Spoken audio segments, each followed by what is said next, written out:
이 책을 읽으면서 저는 지난주에 읽었던 데미안이 많이 생각나더라고요. 자전적 요소를 포함하고 있다를 훨씬 뛰어넘는 정도입니다. 디덜러스는 사실 히랍 신화의 다이달루스하고 같은 이름인 거죠. 구덕이 무서워서 장못 담그는 일은 안 하겠다는 겁니다. 미연 읽음. 안녕하세요. 책 읽는 미연입니다. 민음사 세계문학 전집 완독 챌린지 이번 주는 45권 제임스 조이스의 젊은 예술가의 초상을 읽고 왔습니다. 제임스 조이스가 이런 작품을 썼군요. 말로만 듣던 제임스 조이스를 저는 이 작품으로 처음 만났습니다. 젊은 예술가의 초상도 제목은 참 많이 들어봤는데 이런 내용이었네요. 예술가를 다룰 때도 여러 포인트들이 있지 않습니까? 재능에 대한 문제도 있을 수 있고 고독, 소시민적 삶과의 괴리의 문제도 있을 수 있고 사회 참여와 관련된 문제일 수도 있고요. 이 소설은 예술가의 어떤 초상을 특히 중점적으로 그리고 있을까요? 일단 이 소설은 외형적으로는 크게 실험적으로 보이는 소설이 아닙니다. 가령 거미 여인의 키스 같은 소설은 딱 봐도 실험적이잖아요. 이 소설은 내용 전개가 주로 주인공의 생각의 흐름을 따른다는 것이 특징적이에요. 그러면 꼬리에 꼬리를 물거나 내용이 파생, 확대되는 흐름 같은 게 나타나겠죠. 그러다 보니까 편안하게 선뜻 누군가에게 추천하기는 좀 어려운 작품이긴 합니다. 난해하게 느껴지는 부분들이 있거든요. 하지만 완독 챌린지 중인 저에게는 이런 다양성이 참 새롭고 좋았습니다. 원래 문학의 중요한 기능 중 하나가 낯설게 하기죠. 주로 진지한 분위기이긴 하지만 위트도 섞여 있어 좋더라고요. 무엇보다 이 소설의 내용과 형식, 나아가 작가의 삶까지도 유기적으로 연결되어 있다는 것이 매우 인상적이었습니다. 우리는 먼저 제임스 조이스에 대해 알아봐야겠습니다.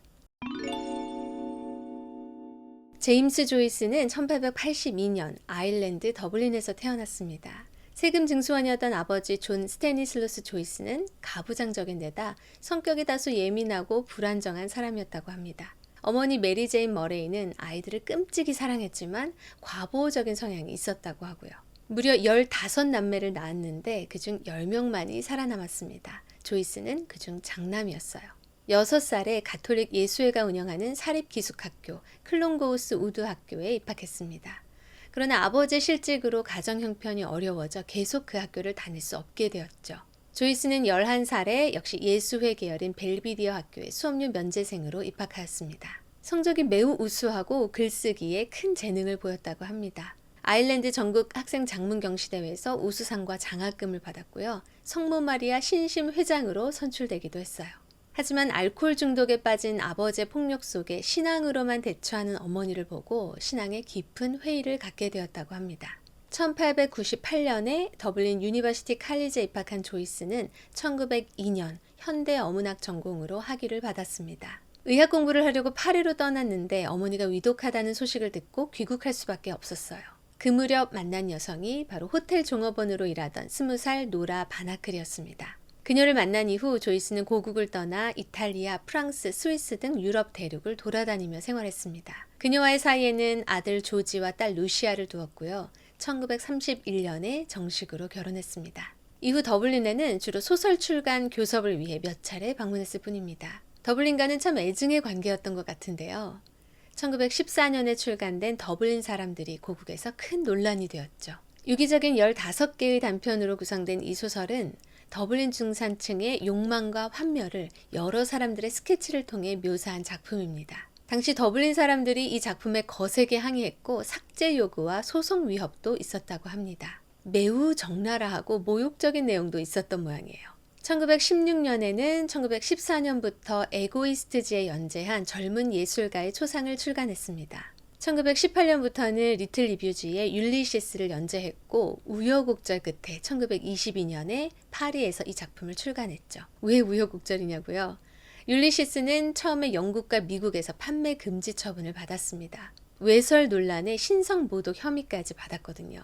이 작품은 프루스트의 잃어버린 시간을 찾아서와 함께 기존의 소설 개념을 타파한 작품으로 일컬어지죠. 세 사람을 중심으로 하루 동안 더블린에서 일어난 일을 묘사하고 있는데 세 사람 중 한 사람이 바로 젊은 예술가의 초상에 나오는 스티븐 디덜러스입니다. 미국에서는 1933년에 이르러서야 판매 허가를 받았습니다. 조이스의 마지막 소설 피네건즈 웨이크, 피네건의 경야는 세계에서 가장 난해한 작품으로 꼽히기도 합니다. 에피파니라는 문화 기법을 사용하고 있어요. 이 기법은 평범한 말이나 행동에 갑자기 나타나는 사물의 본질에 대한 정신적 계시를 나타내는 것입니다. 조이스의 글쓰기의 바탕을 이루고 있다고 해요.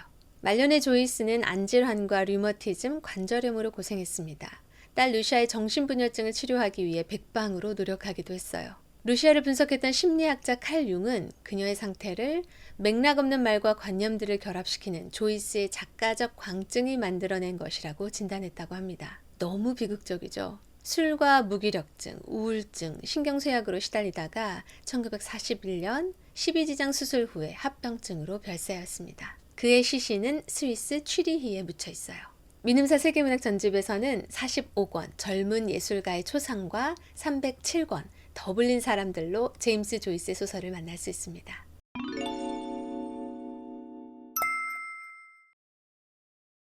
말씀드렸듯이 이 소설은 스티븐 디덜러스라는 인물의 생각을 따라 진행이 되는데요.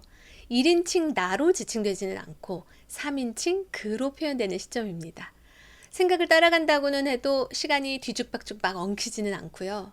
초등교육을 받던 어린 시절부터 대학생 때까지의 변화, 성장 이야기를 다루고 있어요.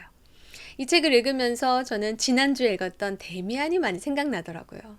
시기적으로도 딱 그 시기를 다루고 있고 성장해 나가면서 자신만의 길을 찾아가는 것도 비슷한 플롯이라고 할 수 있죠. 이 소설을 구상할 때 아마 작가는 치밀한 사전 플롯을 준비하지 않았을 것 같아요. 더욱 그랬을 거라고 생각하는 이유는 이 소설이 거의 작가의 실제 이야기라고 볼 수 있는 내용이기 때문입니다. 자전적 요소를 포함하고 있다를 훨씬 뛰어넘는 정도입니다. 일단 가정 환경이 실제와 비슷해요. 세금 증수원이었던 아버지의 직업, 10남매의 장남으로 나오는 것, 클론고우스 우드 학교에 입학했다가 가정 형편이 어려워져서 학비 면제생으로 벨비디 학교에 간 것도 똑같습니다. 모범적으로 학교 생활을 하면서 장문대에서 상을 받은 것, 성모 마리아 신심 회장으로 선출된 세부 사항도 일치해요. 대학 때 문학 쪽 전공을 한 것이라든지 어려서부터 시력이 약했던 것, 살았던 곳 지명과 모델이 되는 실제 인물들까지. 이 정도면 반자서전 수준 아닌가요? 이 소설은 총 5장으로 구성되어 있고요. 새 학교를 거치면서 디덜러스가 어떤 변화의 과정을 거치는지 그 초상을 따라가 보면 될 것 같습니다. 클론고우스 우드 시절은 1장에 나옵니다. 예수의 계열의 사립기숙학교. 제임스 조이스는 6살에 이 학교에 들어갔는데 주인공도 그 학교에서 거의 최연소자로 나옵니다. 겁이 많았기 때문에 질서를 지키면서 꽤 모범적으로 생활했어요. 작가는 그 시절을 연약함, 소심함, 무경험의 세 단어로 얘기합니다. 한마디로 아직 자신과 세상에 대해 판단력이 미숙한 꼬마죠. 이때 무슨 대답을 해야 옳을까? 싸우는 두 편 중에 어느 편이 옳은 걸까? 이런 의문들을 갖는 걸 보면 알 수 있죠. 억울하게 돌란 신부에게 매를 맞는 장면. 이 시절에서는 그 장면이 가장 기억에 남습니다. 교장실에 가서 말을 하긴 했지만 신부에게 복종해야 한다는 생각에는 변함이 없었어요. 미숙하지만 생각이 많은 아이.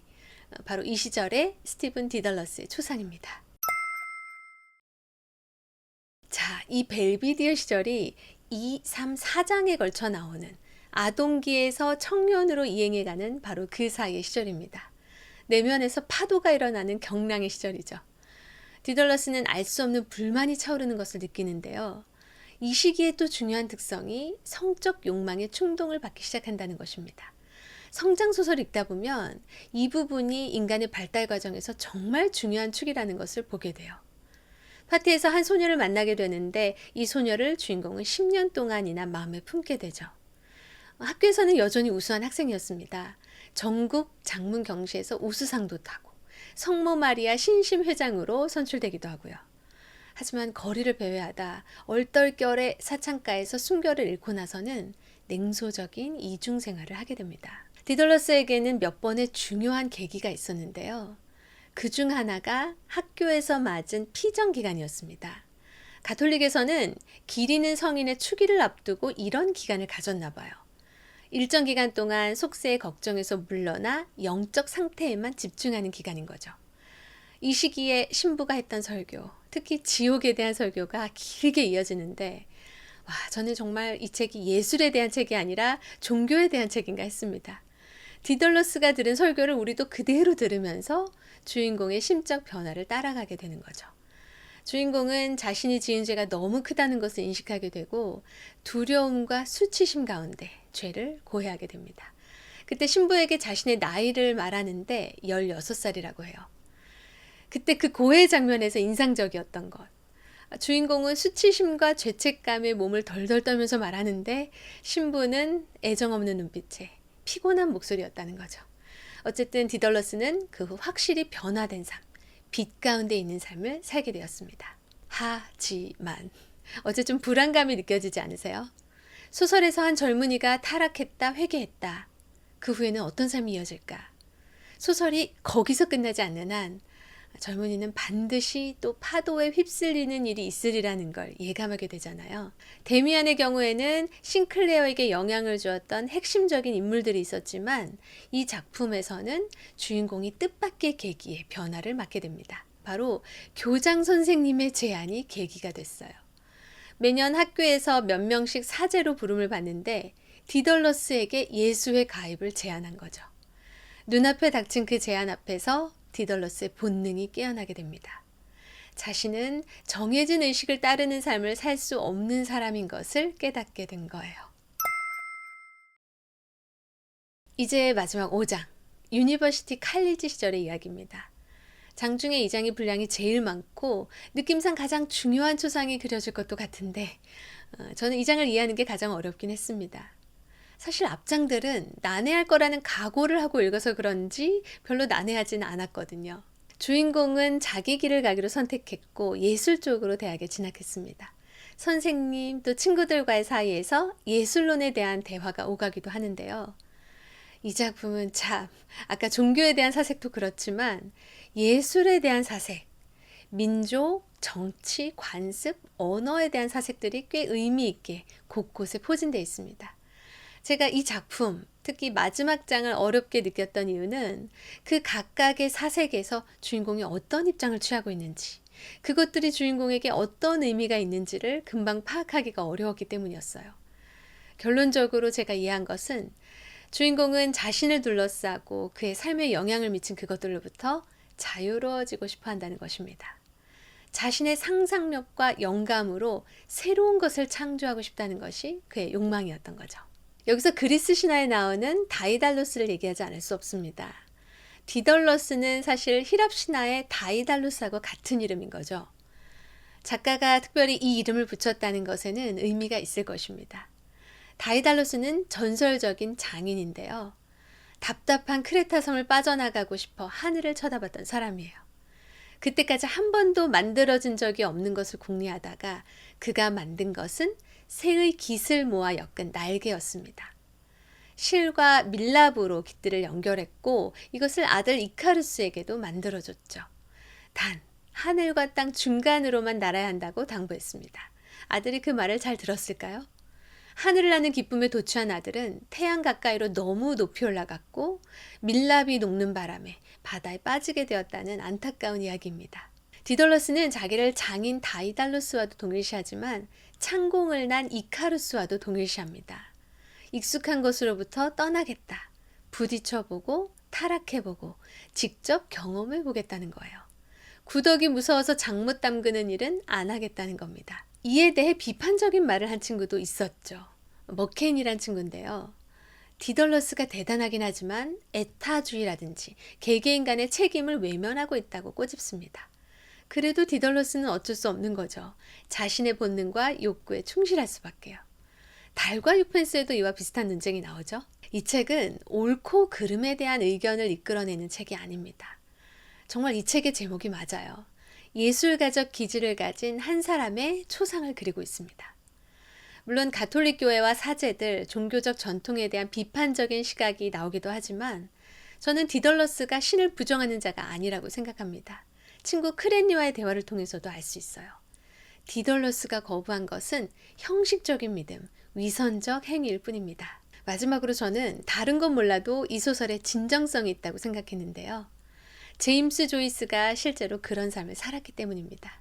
그는 실제로 고국을 떠나 유럽을 돌아다니며 살았죠. 또 실제로 그런 작품, 바로 이런 작품을 썼습니다. 기존의 소설 문법을 파괴한 형식으로요. 특히 저는 작가가 언어에 대해 상당히 민감하게 반응하는 것에 대해 왜 그럴까 궁금하게 생각했었는데, 문학의 재료가 되는 언어 자체에 이미 역사와 문화, 많은 구축된 의미가 있기 때문에 그걸 의식했겠구나 하고 생각을 했습니다. 그 기본 재료를 다루는 데서부터 자유를 느끼고 싶었던 게 아닐까 싶어요. 제임스 조이스는 시험 삼아 한번 이런 작품을 써본 게 아니죠. 그는 끈질기게 이런 류의 작품들을 썼습니다. 따라서 그의 작품은 그라는 사람을 보여주고 있어요. 난해하니 어쩌니 해도 그의 작품을 진지하게 받아들이게 되는 이유입니다. 주인공 디덜러스는 너무나 깊은 사색에 빠져 있으니 혼자 두기로 하고요. 이 책에는 많은 사람들이 등장합니다. 그게 또 이 책을 읽기 어렵게 만든 이유 중 하나였어요. 그가 삶에서 접촉했던 사람들이 짧게 등장했다 지나가곤 합니다. 그 많은 인물들 중에서 저는 찰스 아저씨가 참 푸근하고 좋았습니다. 주인공의 아버지가 찰스 아저씨에게는 조카뻘 되는 것으로 나와요. 이 아저씨의 진가는 식탁 싸움 장면에서 나타납니다. 아내와 조카가 교회 문제를 두고 정말 살벌하게 싸우고 있었죠. 이 아저씨 역시 신심이 깊은 사람인데 어느 한쪽에 휘말리지 않고 말리는 모습이 참 존경스럽더라고요. 주인공이 어렸을 때는 심부름길에 따라 나서면 사탕 같은 것도 듬뿍 사주셨고요. 현실에서나 소설에서나 이런 캐릭터들은 너무 소중합니다. 그야 뭐 자유죠. 좀 새로운 단어로 하고 싶었지만 이 단어를 대체할 만한 것은 없었습니다. 기존 제약에 얽매이지 않고 영감에 따라 마음껏 새로운 것을 창조할 자유. 꼭 예술가가 아니더라도 한 살, 두 살 나이를 먹어갈수록 자유가 얼마나 값진 것인지를 깨달아가게 되는 것 같습니다. 종교로 고민 안 해본 사람도 이 소설 재밌게 읽을 수 있을까? 예술적 기질이 아닌 사람도? 이 책을 읽으면서 저는 그런 생각을 하기도 했는데 다 읽고 나서는 그럴 수 있겠다 하는 생각이 들었습니다. 진심이 담긴 글, 진지한 고민이 녹아있는 글의 힘이 그런 것 같아요. 종류는 다를지라도 기질이나 운명에 대한 사색은 보편적으로 호소하는 부분이 있죠.